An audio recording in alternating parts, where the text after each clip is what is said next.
Hello everyone, this is Dr. Hopkins narrating the next video in our set of videos on thermodynamics and chemistry 472. Today we're going to continue, we're not labeling this one first law, but continue our first law analysis of processes. And we're going to look particularly at the Joule Thomson experiment and the results of that. Before we start the Joule Thomson experiment, we will do the Joule experiment. So these are 19th century experiments. Basically, the Joule experiment was a free expansion of a gas into a vacuum or an evacuated container, and then measure the temperature of a body of water around it. So what temperature would you get? Because you're expanding into a vacuum, pressure is zero, so work is zero.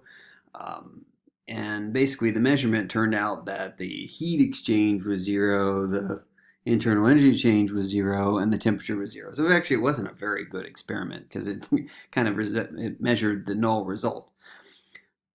But when we look at that, if we think about, he probably had a situation where his gas was acting ideally, so this change in internal energy with respect to the change in volume is equal to zero. So it kind of points out the fact that if we hold the temperature constant, or if the temperature is constant, we're not going to get any internal energy change for ideal gases or gases of this type. But if we do get something, and sometimes this is called, this partial derivative quantity is called the internal pressure. I don't know if your book calls it that. It's not as common as it used to be, but if we have this internal pressure, if it's greater than zero, if you think about that, that means the attractive forces between the gases are actually dominating. And if we have a case, so this would obviously not be a ideal gas because we now have intermolecular interactions. If this internal pressure is less than zero, then the repulsive forces are dominant. So I'm going to introduce without derivation because we have to use a second law. So this partial derivative can be related to temperature, pressure, volume measurements through the following equation. And then I ask here, can you derive that for a van der Waals gas? Maybe even for an ideal gas, show that that works for an ideal gas. But let's go on to the Joule Thomson experiment. So it's a little bit better experiment than the Joule experiment. A little later in the 19th century. So basically we're going to put a gas on one side, we'll have a porous barrier and a piston, and we're just going to push this gas. So we'll increase the pressure on this side, push the gas through the barrier, and move the piston until it's all on one side. We're going to have adiabatic walls. So basically our process is going from all of these conditions in part one to all of these conditions in part two. Because the walls are adiabatic, there's no heat exchange, so Q is equal to zero. If we're to evaluate this in terms of work, we have work done on the system here, we have work done by the system here. But so we have work on the one side of the barrier, work on the second side of the barrier, which we set up. And then the sum is just these two terms, P1V1 minus P2V2. Right? If we're looking at an internal energy change, so it's U2 minus U1. We have on that side, it's just work because Q is equal to zero, right? So delta U is equal to work. And then we can rearrange this where we put U2 and PV, which is the definition of enthalpy. So what this is showing is that the enthalpy doesn't change. So it's isenthalpic. Delta H is equal to zero in this process. Okay, and what should have showed up on the bottom of that page, so basically the measurement is we change the pressure, we measure the temperature under constant enthalpy conditions, and we're going to label that quantity that we measure the Joule Thomson coefficient. Okay, so this quantity may be constant, it's probably going to change with temperature and pressure and so forth. But anyway, so let's go back and do something that we do quite often in this class is we go start with a differential equation and let's do a little derivation, just see what we get. So we'll start with our dH expanded in terms of P and T. Now I've gone ahead and replaced dH dt at constant P with Cp, right? Okay, so then let's divide the whole thing by dP, which removes this differential here, so we now have that partial derivative, and then we have Cp dt over dP.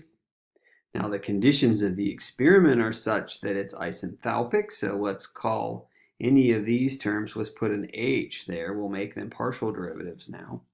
So this is a partial, if we change H, but we're not changing H, so that must be 0. Of course, this term is not 0 because that's already defined. And then this is our Joule Thomson coefficient. So now we have 0 is equal to this term plus Cp mu Jt, or our Joule Thomson coefficient. And that allows us to redefine that second term. Remember, we had trouble with the ideal gas. We just said it's equal to 0. But we don't always have an ideal gas. If we want to derive this for, say, a van der Waals gas, we need to know how to derive it. And so one way we can do that is we can either have the heat capacity and the Joule Thomson coefficient, and there are tables of Joule Thomson coefficients, or using the second law, much like we did in the du dv partial derivative, we can derive this in terms of temperature, volume, and pressure measurements in an equation of state. Okay? And then just a little bit more, this is kind of a little extra in terms of the Joule Thomson coefficient. So this Joule Thomson coefficient, if it's greater than 0, just like we were talking about the internal pressure earlier, that means the gas cools upon expansion. So if we are expanding the gas, it's overcoming the attraction. So some of the energy is going into separating the gas particles that want to be together, right? And so that's lowering the temperature. If it warms on expansion, we're then breaking repulsive interactions. So we're getting energy that is resulting in temperature, right? So if our μJt is greater than 0. And when μJt is equal to 0, it's just like ideal gas. All of the attractive and repulsive interactions are basically, it doesn't mean that they're suppressed, but it means they're equal on both sides. And we can derive this for a van der Waals gas, and I would let you do that yourself. I didn't derive it here. That the Joule Thomson coefficient is just one of our heat capacity now, put it in molar, and then we have our familiar A and B parameters. So this would change depending on which gas based on the A and B that we have. We can look up in the back of the text.